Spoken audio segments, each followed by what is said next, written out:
O piloto Durval Fantosi Filho comentou a queda do avião em Vinhedo e disse que talvez a aeronave tenha sido contaminada. Fato este que tem chamado a atenção de muita gente. Que tipo de contaminação seria essa? É isto que iremos saber agora mesmo. Inscreva-se no canal e ative o sino de notificações. Gostaria de pedir que você explicasse um pouco como que a gente pode enxergar as circunstâncias em que esse acidente ocorreu. A gente, obviamente, ainda não sabe quais foram as causas concretas dessa tragédia, se o clima teve ou não foi um fator decisivo, mas a gente tem ouvido que essa aeronave em especial era uma aeronave segura, com histórico de segurança bastante positivo. O que pode explicar essa tragédia na sua avaliação? É claro, dentro das possibilidades, considerando que a investigação ainda está em andamento. Muito obrigada pela presença. Foi um acidente às quais eu, inclusive, testemunhei o acidente. Eu moro em Vinhedo, coincidentemente, e eu estava na cozinha de casa quando eu ouvi um barulho fora do normal, um barulho atípico de uma aeronave sobrevoando aqui a cidade de Vinhedo. Aquilo me chamou muito a atenção. Eu não conseguia ver a aeronave porque o céu estava muito encoberto, o teto estava baixo. Mas eu conseguia ver um barulho muito atípico, como se os motores estivessem realmente empregando uma potência muito grande, como se fosse uma decolagem, ao passo que a velocidade do deslocamento da aeronave, a gente tem um pouco de noção, porque já são muitos anos na aviação, mas eu percebia claramente que a velocidade de deslocamento da aeronave era muito lenta. Ou seja, aquilo tinha alguma anormalidade que estava acontecendo. Eu, na hora, eu estava ouvindo, inclusive, um vídeo pela internet e eu até abaixei o som do celular para poder... Aquilo me chamou muito a atenção, eu fiquei na janela olhando aquilo, porque aquilo realmente era muito atípico. E, para minha surpresa, depois de mais uns 15, 20 segundos, talvez um minuto, eu tive a triste imagem que eu nunca tinha visto na minha vida, de ver essa aeronave saindo da camada num voo descendente em espiral, numa manobra, numa ocorrência que se chama parafuso chato, né? E a gente sabe que o parafuso chato, ele é uma manobra a qual o aviador não consegue recuperar o controle da aeronave. Aquilo me deu uma agonia muito grande, porque eu sabia que aquele avião ia bater. Como de fato aconteceu isso, né? Em relação ao que possa ter ocorrido, né, a gente também deixa sempre muito claro isso, que as respostas a gente só vai ter após as conclusões aí das investigações feitas pelo Seripa 4, subordinado ao CENIPA. Eles sim vão poder emitir um laudo dessa investigação e das causas reais desse acidente. Evidentemente que o fator contribuinte, que eu imagino que vai ser preponderante nesse acidente, tenha sido realmente o fator meteorológico, com a ocorrência de muito gelo. Desde ontem a gente tem verificado pelos metares e pelos prognósticos aeronáuticos que a gente utiliza, as ferramentas que a gente utiliza, os prognósticos estavam dando a ocorrência de gelo severo a níveis baixos, né? Onde justamente essa aeronave estava se encontrando. Pelo site Flight Radar foi possível ver que ele estolou, né, a 17 mil pés. Quando ele estava a 17 mil pés foi onde ocorreu o stall, que é uma manobra, é uma ocorrência, vamos dizer assim, que ela acontece quando você tem uma velocidade muito baixa a ponto de o avião perder a sustentação. Então, um dos fatores que eu acredito que a investigação vai caminhar nesse sentido, talvez como fator contribuinte principal, foi a ocorrência em razão da meteorologia, talvez associada a gelo que tenha sido contaminada. A aeronave se envolveu com isso e provavelmente teve gelo, as quais leva à deformidade da superfície aerodinâmica e à degradação do voo, né? Então isso provavelmente, no meu entender, só que isso é uma opinião muito pessoal, o que realmente vai esclarecer vai ser o pessoal do Seripa 4. Agora, Durval, eu imagino que para a gente já é tão impressionante ter visto essa imagem, já é uma coisa que mexe tanto com a nossa cabeça. Imagina para você que é piloto, que poderia aí de alguma forma se imaginar no lugar da pessoa que estava conduzindo essa aeronave, né? Diante do que você está observando de resposta ao acidente, a forma como as autoridades brasileiras estão se unindo aí para tentar fazer com que essa reação seja a mais eficiente possível, você avalia que está de acordo com os melhores padrões aí que poderia ter? Como que você enxerga todo esse trabalho de resgate, essa atuação aí das autoridades diante desse acidente? Olha, em relação à questão, eu não dormi direito essa noite, porque foram 1 minuto e meio de queda em espiral, em parafuso chato, e nesse 1 minuto e meio, a gente como piloto imagina a sensação de impotência, de tudo que você possa imaginar de mais terrível que possa ter ocorrido dentro da cabine dessa aeronave. Não foi um CFIT, que a gente chama, né? Um acidente que o avião vai e bate em alguma coisa e morre todo mundo instantaneamente. Nesse sentido, eu nem dormi direito, porque a gente se coloca no lugar do outro colega e imagina o que possa ter ocorrido, a sensação de... Eu não sei a palavra certa para encontrar isso, mas é uma coisa terrível.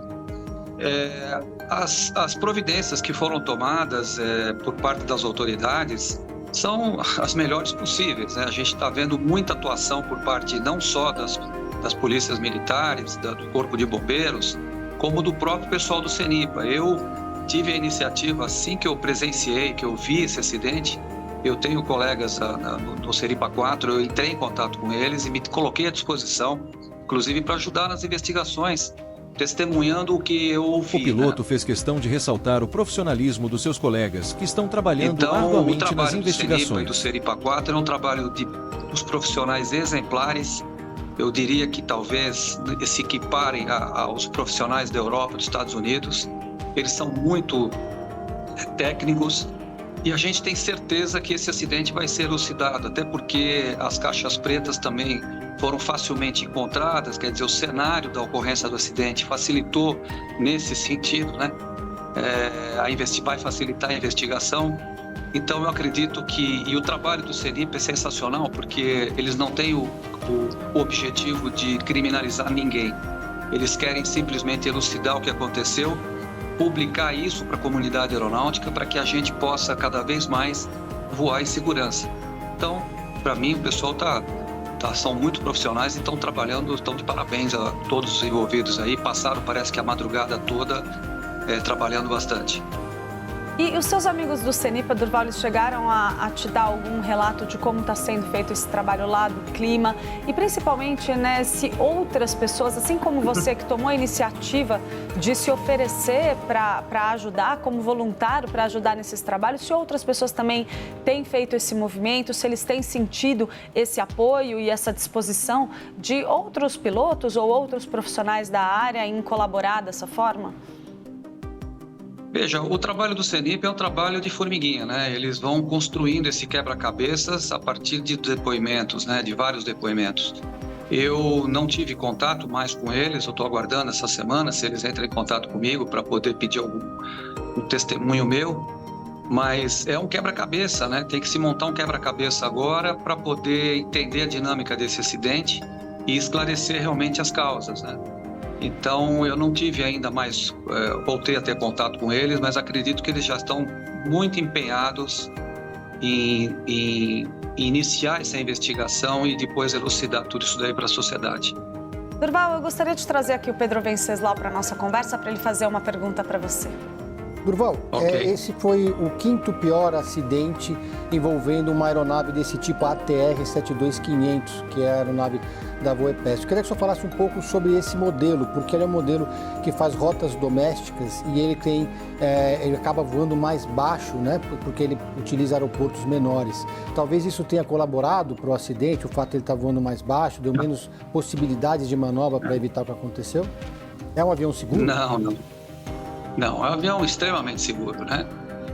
Eu não quero nem questionar esse acidente aqui. Vamos falar um pouco de estatística de acidente aéreo que o próprio CENIPA divulga, né?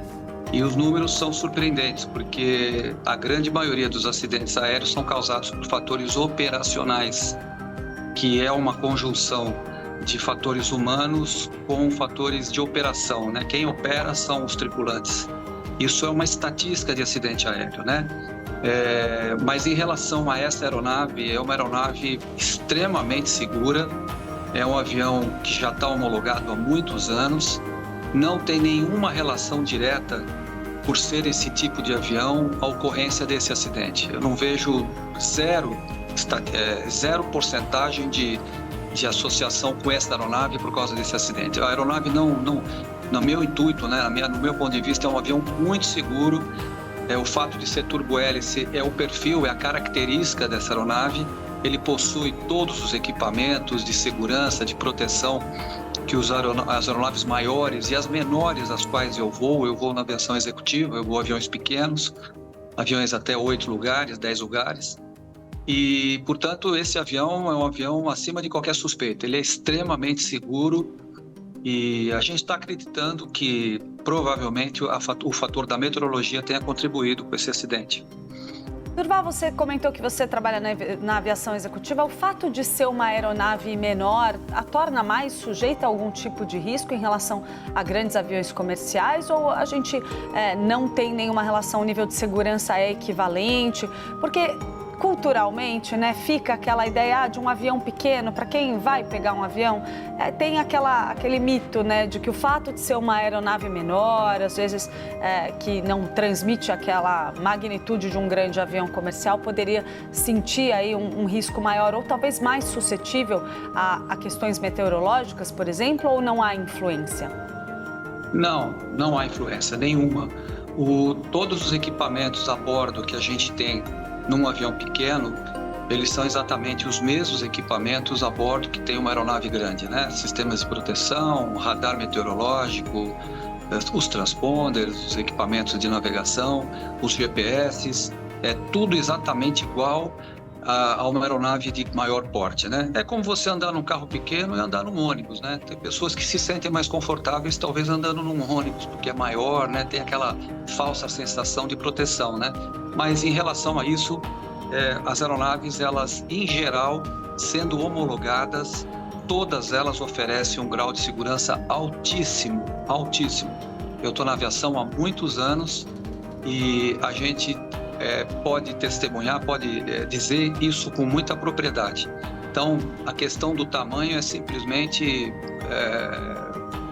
um fator de tamanho, vamos dizer assim, né? Bem explicado. Então, isso não tem relação. Todo avião, ele oferece muita segurança, obviamente, desde que tenha uma tripulação profissional, treinada e proficiente para voar o equipamento.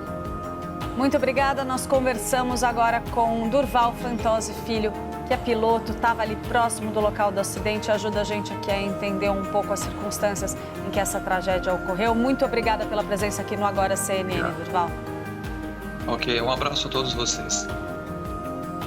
Deixe seu comentário sobre a opinião deste piloto e inscreva-se no canal Ambidestro para ficar por dentro de tudo. Até o próximo vídeo.